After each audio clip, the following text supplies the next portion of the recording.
Hello students, आज हम start करेंगे आपका chapter number third. Chapter number third में क्या है आपका ग्रेडियंट, डाइवर्जेंस और कर्ल। लेकिन उनको करने से पहले हम देखेंगे कि फंक्शंस का पार्शियल डेरिवेटिव कैसे निकालते हैं। अब तक तो आपने क्या किया है, सीधा डेरिवेटिव निकाला है किसी भी फंक्शन का, लेकिन अब हम क्या निकालेंगे, पार्शियल डेरिवेटिव निकालेंगे। उसको निकालने के लिए देखो, सबसे पहली चीज़ क्या होती है आपको पता है, y इज इक्वल टू अगर एफ एक्स हो तो y को तो क्या बोलते हो आप, डिपेंडेंट वेरिएबल। x को क्या बोलते हो आप, इंडिपेंडेंट वेरिएबल। ठीक है, इसको क्या बोल दोगे, y जो है आपका फंक्शन है x का। अब देखो यहाँ पे कितने वेरिएबल हैं, एक वेरिएबल है, तो इसका मतलब y क्या है आपके पास, सिंगल वेरिएबल फंक्शन है। ठीक है, क्या है आपका सिंगल वेरिएबल फंक्शन।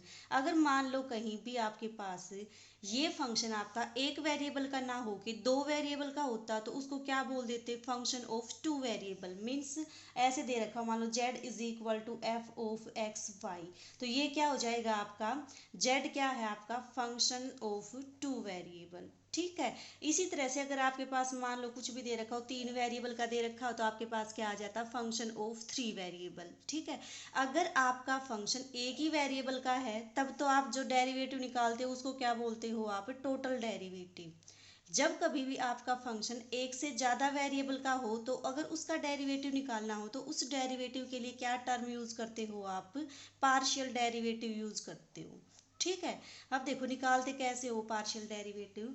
आपने क्या मान लिया कि r क्या है आपके पास, कोई एक फंक्शन है किसका, x y और z का, और r क्या है आपके पास, वेक्टर है। ठीक है, देखो फंक्शन क्या हो गया आपके पास, r तीन वेरिएबल का है। अगर आपको फाइंड आउट करना हो इसका डेरिवेटिव, तो देखो इसका डेरिवेटिव किसके रिस्पेक्ट में फाइंड आउट करोगे, एक बार x के रिस्पेक्ट में फाइंड आउट करोगे, एक बार y के रिस्पेक्ट में, एक बार z के रिस्पेक्ट में। यहाँ तो क्या होता था आपके पास, एक ही वेरिएबल होता था तो आप एक ही के रिस्पेक्ट में डेरिवेटिव फाइंड आउट करते थे। जैसे क्या होता था आपके पास, y is equal to two X. अगर इसका डेरिवेटिव फाइंड आउट करना हो विद रिस्पेक्ट टू x तो कैसे फाइंड आउट करते थे, dy by D X is equal to two.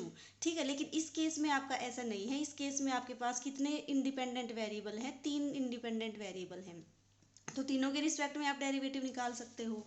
ठीक है, दूसरी चीज़ है इसकी नोटेशन की। नोटेशन में क्या होता है आपके पास है, अगर टोटल डेरिवेटिव यूज करते हो आप वर्ड, इसको बोलते हो आप total derivative. Total derivative, total derivative का मतलब क्या होता है आपके पास, अगर आपका फंक्शन क्या हो, एक ही वेरिएबल का हो तो आप किसका यूज करते हो, टोटल डेरिवेटिव वर्ड का यूज। और इसकी नोटेशन क्या होती है आपके पास, डी। अगर आपका फंक्शन एक से ज़्यादा वेरिएबल का हो तो उस केस में आप क्या यूज करते हो, पार्शियल डेरिवेटिव। पार्शियल डेरिवेटिव की नोटेशन क्या होगी आपके पास, करली की नोटेशन, करली बाई जो भी आपका वेरिएबल है उसके रिस्पेक्ट में। जैसे मान लो x के रिस्पेक्ट में इसका डेरिवेटिव निकालोगे तो ये क्या बन जाएगा, करली बाई करली x। y के रिस्पेक्ट में निकालोगे तो क्या बन जाएगा, करली बाई y। z के रिस्पेक्ट में निकालोगे तो क्या बन जाएगा, करली बाई करली z। ठीक है, अब निकालो इसका डेरिवेटिव। आपने क्या मान लिया, r आपका फंक्शन है एक्स वाई जेड का, तो आप क्या फाइंड आउट करोगे, इसका partial derivative with respect to X. अगर आपको एक्स के रिस्पेक्ट में पार्शियल डेरिवेटिव फाइंड आउट करना है तो सबसे पहले तो इसकी नोटेशन क्या हो जाएगी आपके पास, करली R by curly x.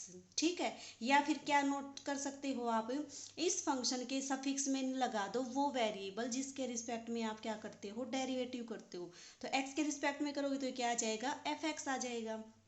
This is equal to, देखो क्या आएगा, जो आपका ये फंक्शन है जिसके रिस्पेक्ट में आप डेरिवेटिव करते हो उसमें स्मॉल इंक्रीमेंट। स्मॉल इंक्रीमेंट का मतलब एफ ऑफ एक्स के रिस्पेक्ट में है तो क्या आ जाएगा, एक्स में स्मॉल इंक्रीमेंट, वाई और जेड रखोगे एज इट इज। ठीक है, माइनस फंक्शन की जो भी ओरिजिनल वैल्यू है वो without increment, means X Y Z, upon क्या करोगे, जो ये इंक्रीमेंट किया है वो इंक्रीमेंट कितना है आपका, डेल एक्स। ठीक है, और इस लिमिट क्या ले दोगे इसकी, del X tends to zero. ये आपके पास क्या हो जाएगी, फंक्शन का partial derivative with respect to X. अगर आपको फाइंड आउट करना हो partial derivative with respect to Y तो सिमिलरली आपके पास क्या हो जाएगा, partial derivative with respect to Y. Notation क्या हो जाएगी आपके पास, करली आर बाय करली वाई, या फिर फंक्शन के सफिक्स में लगा दो Y. This is equal to, क्या बताया था, जिसके रिस्पेक्ट में डेरिवेटिव उसी में क्या हो जाएगा, small increment, means F of X as it is किसके रिस्पेक्ट में है, वाई के रिस्पेक्ट में। तो कितना आ जाएगा ये आपका Y plus del Y Z minus function की वैल्यू विदाउट इंक्रीमेंट यानी कि X Y Z divided by जो भी आपने इंक्रीमेंट किया है वो, और लिमिट क्या ले दोगे इस इंक्रीमेंट की टेंड्स टू 0।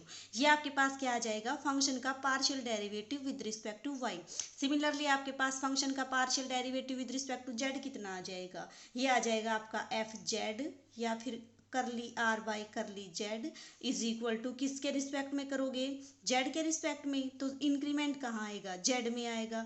तो एक्स और वाई तो एज इट इज, जेड में कर दो स्मॉल इंक्रीमेंट जेड का, ठीक है, माइनस फंक्शन की वैल्यू जो इसकी वैल्यू गिवन है वो, divided by this increment and limit tends to 0। ये आपके पास क्या हो जाएगा, फंक्शन का partial derivative with respect to Z. तो ऐसे आपको निकालना है। अब आता है आपका हायर ऑर्डर पार्शियल डेरिवेटिव, वो देखो कैसे निकालोगे। देखो उसके बाद है आपका हायर ऑर्डर पार्शियल डेरिवेटिव। अब तक तो आपने क्या निकाला था, एफ एक्स निकाला था। एफ एक्स क्या था आपके पास, फंक्शन का partial derivative with respect to X. अगर इसका फर्दर एक्स के रिस्पेक्ट में फिर से डेरिवेटिव निकालना हो तो क्या करोगे, इस एक्स के साथ एक एक्स और आ जाएगा, कहने का मतलब इस एफ एक्स का further derivative with respect to X, ठीक है। और वो किसके इक्वल आ जाएगा आपके पास, curly square R by curly X square. क्यों, क्योंकि एफ एक्स की वैल्यू कितनी थी आपके पास, करली आर बाई करली एक्स। अगर फिर फर्दर एक्स के रिस्पेक्ट में निकालोगे तो क्या आ जाएगा, F X X is equal to curly square R by curly X square. ये आ जाएगा आपके पास एफ एक्स एक्स, ठीक है। एफ वाई वाई कितना आ जाएगा, एफ वाई वाई का मतलब एफ वाई का derivative further with respect to Y, तो वो क्या आ जाएगा, curly square R by curly Y square. और इसको क्या लिख सकते हो, करली वाई बाहर और करली आर बाई करली वाई। ऐसा क्यों किया हमने, क्योंकि करली आर बाई करली वाई तो हमने निकाल रखा है, इसका क्या करोगे, फर्दर डेरिवेटिव कर दो with respect to Y. Similarly आप क्या निकाल सकते हो, एफ जेड जेड। तो ये था higher order derivative partial derivative. उसके बाद देखो कुछ रिजल्ट्स, ये है कुछ रिजल्ट्स पार्शियल डेरिवेटिव के। क्या दे रखा है कि अगर आपके पास एफ और जी दो फंक्शन हो, उनके सम का आपको पार्शियल डेरिवेटिव निकालना हो विद रिस्पेक्ट टू एक्स, तो क्या हो जाएगा, अलग अलग पे ऑपरेट हो जाएगा, curly F by curly X plus curly F by curly G. Similarly product पे आ जाएगा, जो आप 12th क्लास में निकालते थे बिल्कुल वैसे ही, first function as it is, derivative of second plus derivative of first second as it is, ठीक है। लेकिन ये क्या है आपके पास वेक्टर, वेक्टर के केस में क्या आएगा आपके पास, डॉट आएगा, ठीक है। सिमिलरली आप क्रॉस का निकाल सकते हो कि first function as it is cross derivative of second plus second का आपका क्या हो जाएगा, डेरिवेटिव क्रॉस में आपका फंक्शन एज इट इज। ये आपका क्या है, किसी स्केलर से मल्टीप्लाई करके किसी फंक्शन को अगर उसका पार्शियल डेरिवेटिव निकालना हो विद रिस्पेक्ट टू एक्स, तो कैसे निकाल दोगे, फाइव को रखोगे एज इट इज, करली एफ बाई करली एक्स। देखो इनके बीच में डॉट या क्रॉस नहीं है, क्यों, क्योंकि एक स्केलर है एक वेक्टर है इसलिए, ठीक है। सिमिलरली आप क्या निकालोगे, अगर एफ आपका ये फंक्शन है तो इसका derivative with respect to X निकालोगे तो क्या आ जाएगा, इसका derivative with respect to X, इसका derivative with respect to X, इसका derivative with respect to X. अब सिक्स्थ प्रॉपर्टी देखो, वो थोड़ी सी डिफरेंट है। सिक्स्थ प्रॉपर्टी में आपका क्या बोलता है कि एफ तो आपका किसका फंक्शन है, एक्स वाई जेड का, ठीक है। और एक्स वाई जेड फर्दर किसके फंक्शन है आपके पास, एक्स भी टी का फंक्शन, वाई भी किसका फंक्शन, टी का, और जेड भी किसका फंक्शन आपका, टी का फंक्शन।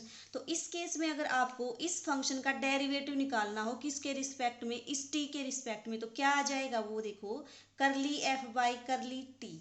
फंक्शन एफ किसका फंक्शन है, एक्स का, मीन्स करली एफ बाई करली एक्स, तो इसका डेरिवेटिव तो एक्स के रिस्पेक्ट में होगा। एक्स फर्दर किसका फंक्शन है, टी का, तो ये क्या आ जाएगा, करली एक्स बाई करली टी प्लस फिर क्या है, एफ किसका फंक्शन है, वाई का। चेन रूल 12th क्लास में किया होगा आई थिंक आपने। तो एफ किसका फंक्शन है आपका, वाई का फंक्शन, और वाई फर्दर किसका फंक्शन है आपका, टी का। एफ किसका फंक्शन है आपका, जेड का, और z किसका फंक्शन है आपका, फर्दर t का। तो ये आपका क्या आ जाएगा, इस फंक्शन f का डेरिवेटिव आ जाएगा विद रिस्पेक्ट टू t, ठीक है। अब करते हैं एग्जाम्पल। एग्जाम्पल देखो कैसे करोगे, आपको क्या दे रखा है, कोई एक फंक्शन दे रखा है ये, और आपको क्या शो करना है कि इस फंक्शन का partial derivative with respect to X, partial derivative with respect to Y, with respect to Z, ये क्या होंगे, तीनों के तीनों ऑर्थोगोनल होंगे। ये चीज़ प्रूव करनी है आपको। कैसे प्रूव करोगे? ऑर्थोगोनल दिखाने के लिए सबसे पहले तो ये चीज़ें आप फाइंड आउट करोगे। फाइंड आउट करने के लिए क्या करोगे आप? सबसे पहले फाइंड आउट करोगे एफ एक्स।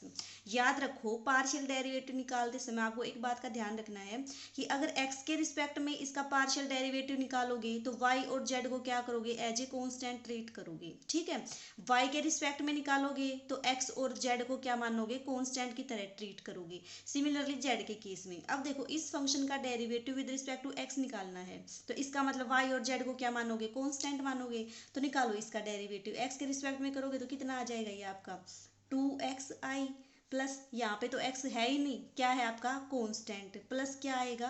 कांस्टेंट, तो ये कितना आ गया आपके पास? 2x। सिमिलरली एफ वाई कितना आ जाएगा आपके पास? कर दो इसका derivative with respect to Y, कितना आ जाएगा? ये तो कांस्टेंट की तरह ट्रीट करेगा, ये आपके पास आ जाएगा 2yj। सिमिलरली आपका जो एफ जेड है वो कितना आ जाएगा? 2zk।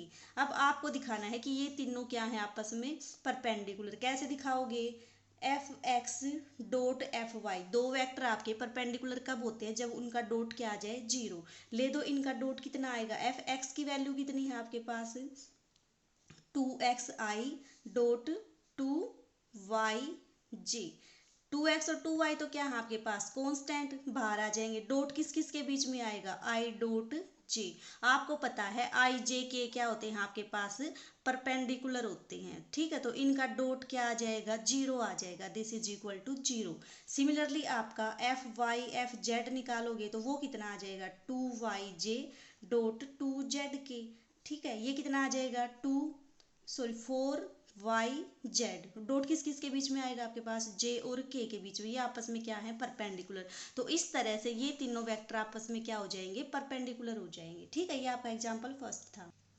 ऐसे ही आपका एग्जाम्पल सेकंड है। एग्जाम्पल सेकंड में क्या दे रखा है? कोई फंक्शन दे रखा है, आपको क्या फाइंड आउट करना है? Curly F by curly X. Curly F by curly X का मतलब इस फंक्शन का derivative with respect to X अगर निकालोगे आप तो वाई को और जेड को क्या करोगे? कांस्टेंट की तरह ट्रीट करोगे। ठीक है, सिमिलरली इसको निकाल देना। इसको निकालने का मतलब क्या है? Curly F by curly x निकाल दोगे, इसका क्या करोगे? फर्दर डेरिवेटिव निकाल दोगे, इसका फर्दर एक्स के रिस्पेक्ट में डेरिवेटिव निकालोगे, वही प्रोसेस। वाई और जेड को क्या मानोगे? As a constant. इन क्वेश्चंस को ट्राई करना, नहीं आते हैं तो फिर बताना।